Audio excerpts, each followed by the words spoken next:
Hi అండి. Mutton soup చేస్తున్నా. మిక్సీలో ఒక ఇంచు అల్లము, కట్ట కొత్తిమీర, ఒక క్యారెట్, ఒక 5, 6 పచ్చిమిర్చి, ఒక ఉల్లిగడ్డ, ఉప్పు వేసుకొని మెత్త మిక్సీ పట్టుకోవాలి.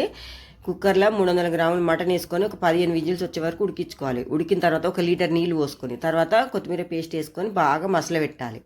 బాగా మసిలిన తర్వాత కడాయి పెట్టుకొని ఒక 2, 3 ఇంచుల బటర్ వేసుకొని అది కరిగిన తర్వాత గరం మసాలా వేసుకోవాలి. ఇలాచి చెక్క, లవంగాలు, సాజీరా వేసుకొని అవి బాగా ఫ్రై అయిన తర్వాత ఒక 2 ఎల్లిగడ్డలు పొట్టు తీసి చిన్న చిన్న కట్ చేసుకొని వేసుకోవాలి.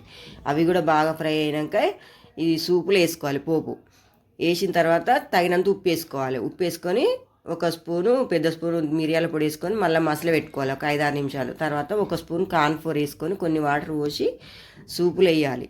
కొంచెం చిక్కదనం అనమాట. ఇది కంప్లీట్గా ఆప్షనల్ మాత్రమే. ఇష్టం ఉంటే వేసుకోవచ్చు, లేకపోతే లేదు. బాగా మసిలిన తర్వాత దింపేసుకోవాలి. జలుబు, దగ్గు, గొంతు నొప్పి ఉన్నా కానీ తక్కువ అవుతుందండి. చాలా బాగుంటుంది. ఒకసారి ఇట్లా ట్రై